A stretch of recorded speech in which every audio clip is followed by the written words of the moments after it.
right, guys, I had something I wanted to speak with you guys about quite a bit a long time ago.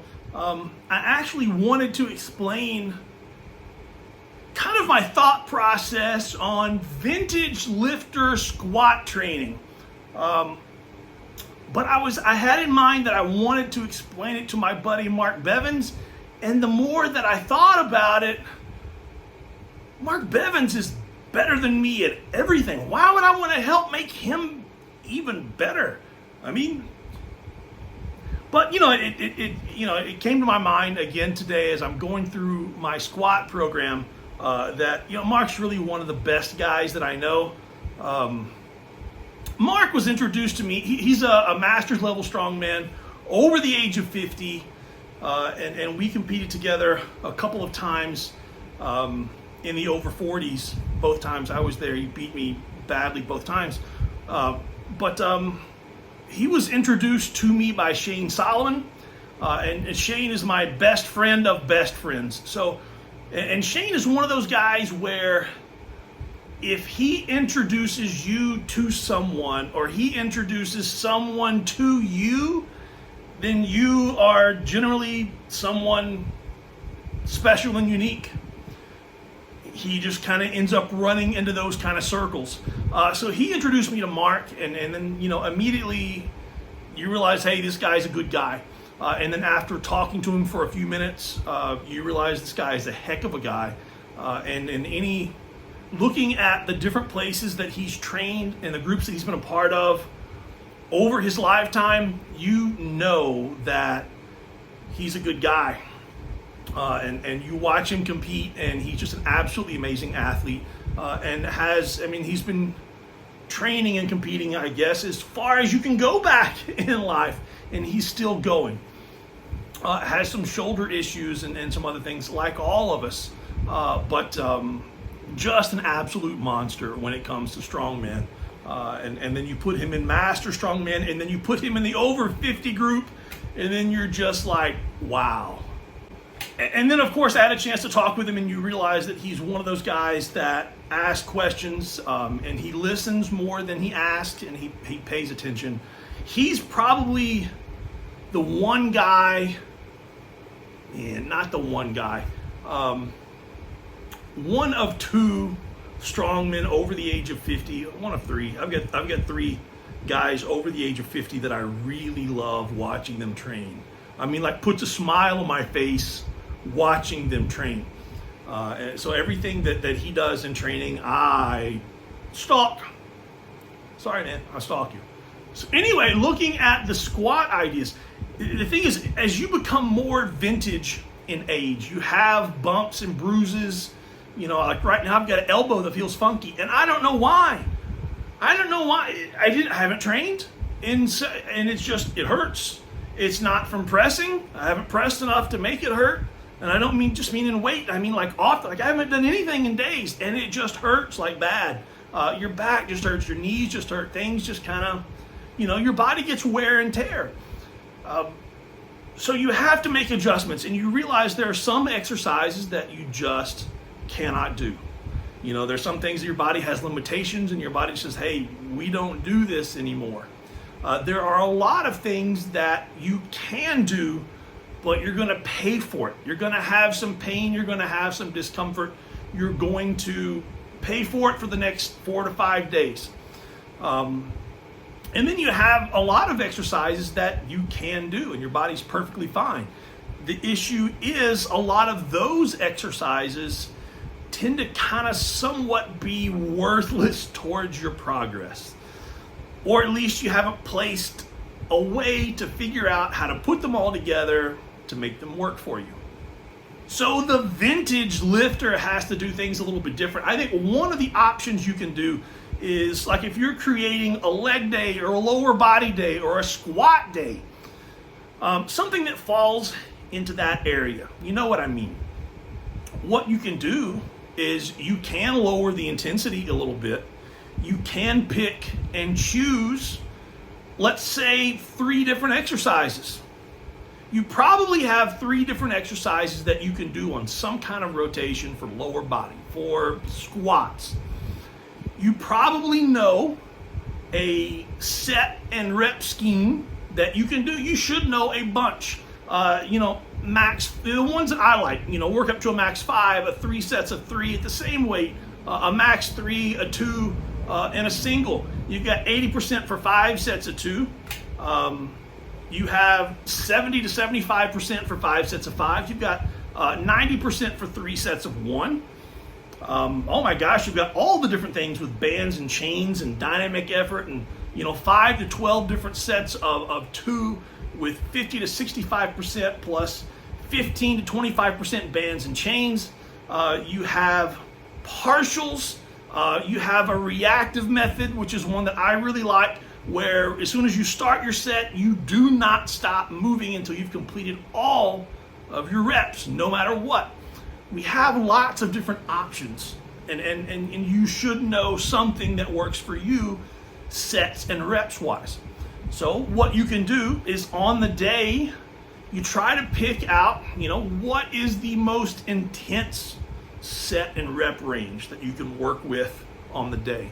And then you kind of pick an exercise that doesn't really beat you up so bad. And you pair those. Like today for me, a front squat. Now the front squat is not an exercise that I can really max effort on, but it's an exercise that seems to not bother my back at all. Not bother my spine at all, I should say, because my back and my spine are two different things. Back pain I can deal with, muscular pain. Spine pain is a completely different issue when it comes to me. And then I can, like today I worked up to a max set of 3. Last week was 3 sets of 3. The week before that was a set of 5. Next week will be a 2, and the week after that I'll hit a fun single. I can use bands, I can use chains, all kinds of things I can add to that. It's a safe exercise, it's a first exercise. I know the sets and reps that I can do that feel pretty good on that, and I know how to make that kind of progress into some of the events that I need to make progress on.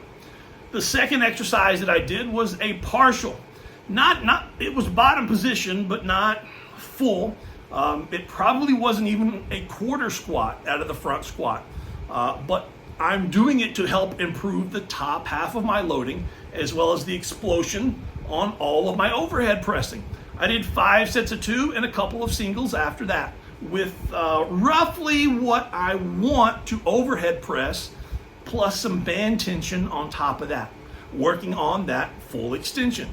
Second exercise, I'm not going all out. It doesn't kill me. The first point where I felt, my hamstring feels a little bit funky, because it's felt funky recently. I pulled it, tore it a couple of, 6 weeks ago. The moment that it felt even remotely funky, we shut it down and we stopped. It was time to go. And the last exercise, I went to my box squats, which is the exercise that I tore my hamstring on.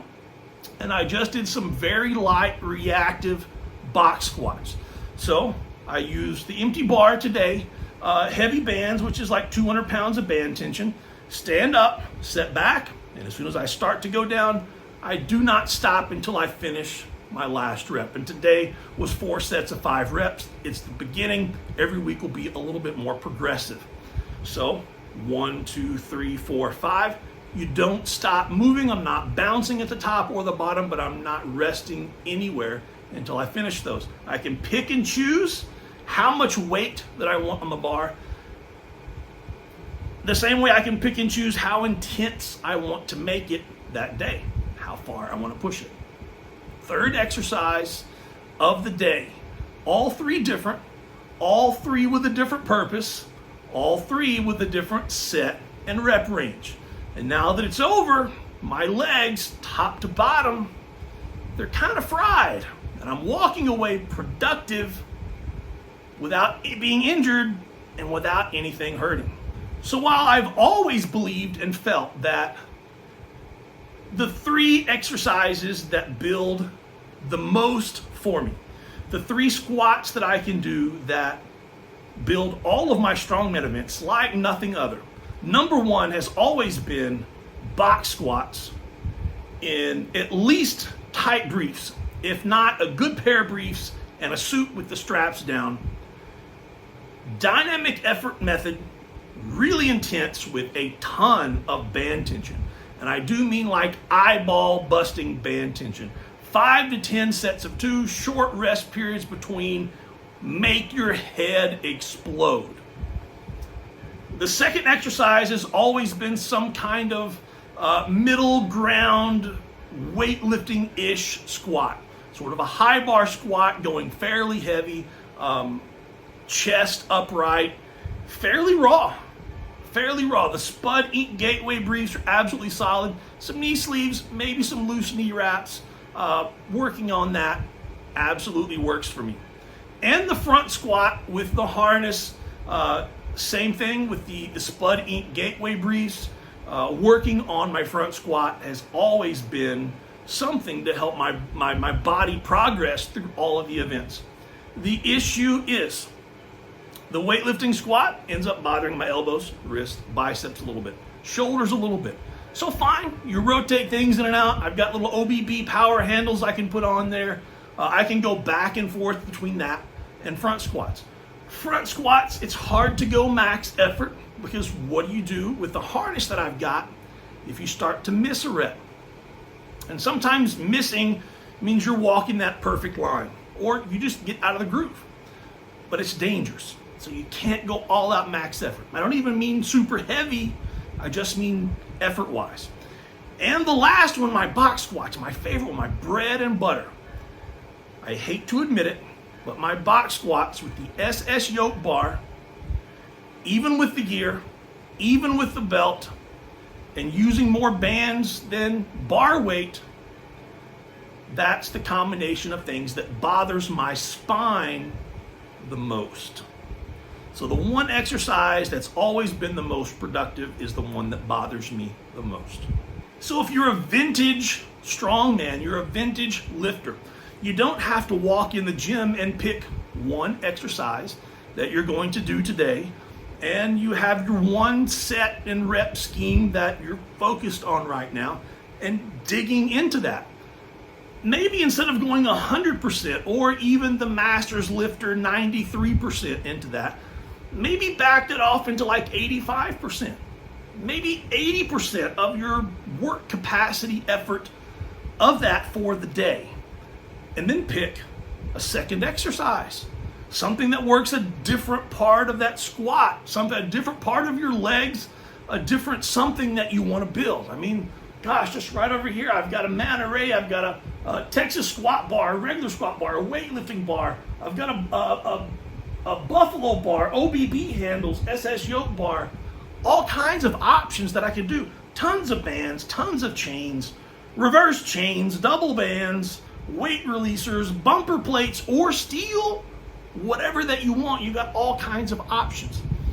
And then I've got the third squat. Again, maybe that's where I work in the one that bothers me the most because I still want to do it.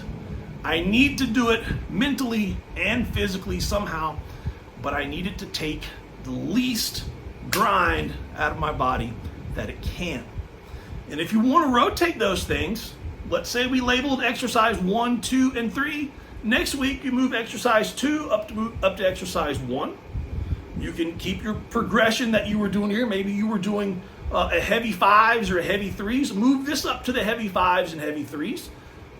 Move the third exercise up to the explosive doubles. And then move that front squat or whatever your first exercise was all the way back around here and finish off with some light reactive squats or whatever kind of squat works for you.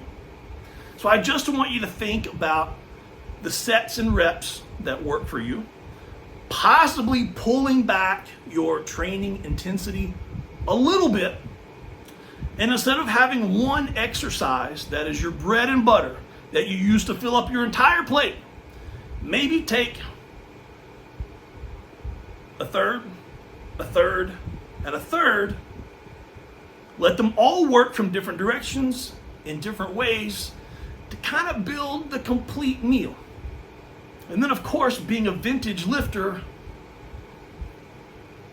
we need to go out after for some ice cream. I mean, hey, what's the point? We've made it this far. We need ice cream after pizza, right? All right, guys, I hope that makes a little bit of sense. Enjoy it. Ask questions. See you later, guys.